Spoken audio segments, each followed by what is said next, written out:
health.gov.au.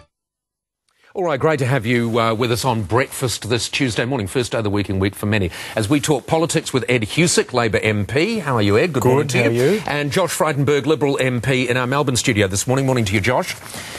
Good morning, Paul. First up, let's talk about the embattled HSU, Health Services Union, which is, quite frankly, Ed, just a cot case now, isn't it? Well, I think they're working through exactly where to from here for them. Who's working through that? They all want each other to, but they all want each other to resign. Well, they've got to sort that out themselves. I mean, as an organisation that's elected by the members that are part of that organisation, it's up to them to sort out, well, OK, what are we going to do next? And that's certainly what they're now trying to sort themselves out on, and hopefully that will get done sooner rather than later. But they are a cop case, aren't they? I mean, they've been disenfranchised by the wider body. They are after each other's blood. They're calling for bulk resignations. These are your people. Well, and also the union itself has got a responsibility for its members to ensure that, you know, they've got a stable organisation that can represent all those people working in the health sector across the country. And I think just as many of them in the HSU are wanting, they're wanting to get some stability and get back on an even keel, and I think that's what they're going to need to work towards, and that's what they're doing right now. Just quickly, as a Labor government, should you be stepping in? Should the Labor government be making some proclamations on this? No, because it's up to the HSU and its members to sort out where they how they manage their affairs and where to next. All right, Josh, what's your view? Look, when you couldn't think that this could get worse, it has.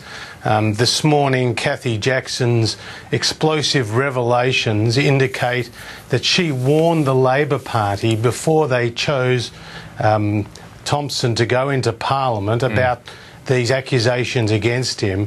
What's more, the ACTU has known for some time but done nothing about these allegations, and at a time when the HSU, Paul, are distancing themselves from Michael Williamson, and at a time when the ACTU is distancing themselves from the HSU, well, it's time that Julia Gillard distanced herself from Craig Thompson, and that's just not happening, and it's not good enough. I've got to say, Ed, I agree. I think the Prime Minister needs to say something about Craig Thompson. I think she needs to mark the wood on this, because, you know, you could well face further embarrassment as more revelations come out. Well, the easy option or the right option, that's what we've got here. And, you know, the coalition have basically been talking from both sides of the mouth on this issue. On one hand, they've been saying that we shouldn't be interfering in the processes, and on the other hand, wanting us to muscle in and tell the, you know, independent watchdog, you know, Fair Work Australia, what they should be doing. And we've just had it a few moments ago in terms of us having to distance ourselves or take any preemptive action. Got to let the law work its way through. Having said that, I know what you mean with easy option or right option, but surely the right option is to take a lead in this. This is my money. It's your money. It's the taxpayers' money of Australia that have gone to Fair Work Australia for a ludicrously long investigation, which is worth nothing. And there's absolutely, I mean, the first thing is to recognise that there is a lot of interest in terms of this whole issue itself, but again, you can't just jump into a legal process, stuff that process up, and then if that all does go pear-shaped, there'll be, you know, fingers from the other side saying, well, you interfered, you didn't let this process run its course, and now look what's happening. Isn't it reasonable for me to want the Prime Minister of this country to say what she thinks about Fair Work Australia and then what she thinks about Craig Thompson? Oh, it's absolutely reasonable for you to have what you've just maligned all these boy bands earlier. It's your What right does Julia Gillard think about One Direction? Oh, we'll have See, to she ask. doesn't say anything, does she? We don't know anything from... But again, it's up to, you know, people will obviously have their views, but in a process that is, you know, got a long way to go and there's a lot of law to travel through to get there. You don't want to be jumping around. All right, Josh, just very quickly on you, because you're not squeaky clean on this, before you try and slide away without having any criticism. Why will the Liberals keep Fair Work Australia? What a stupid organisation. What a waste of money. Why don't you campaign on the fact that you'll crush them?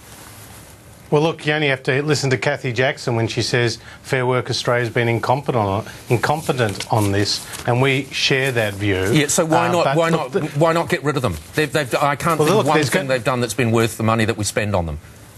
Well, I agree with you that they've done absolutely nothing right in this process. And, you know, Ed goes on about a legal process. Well, the DPP's complaint was that after 3 long years of investigation, they couldn't even hand him a proper brief. Yeah, all right, now, they're just words, Josh. Why not campaign on the fact that you'll close them down?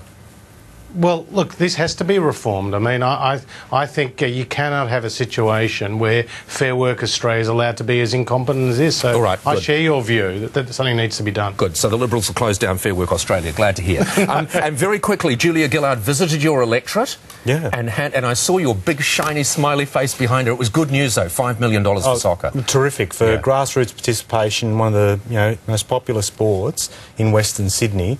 Having the Western Sydney A-League side started up is great news, but the $5 million to get kids active, both boys and girls in soccer, and $1 million out of that to the women's comp is a great deal. Fantastic. So looking forward There was every reason for you to be smiling there in the background. Oh, you bet. All right, Ed Husick, thank you very much for joining us. Josh Frydenberg, thank you very much for joining us. Talk to you both again soon. Thank you. Thanks. It's just gone 6:30 here on Breakfast.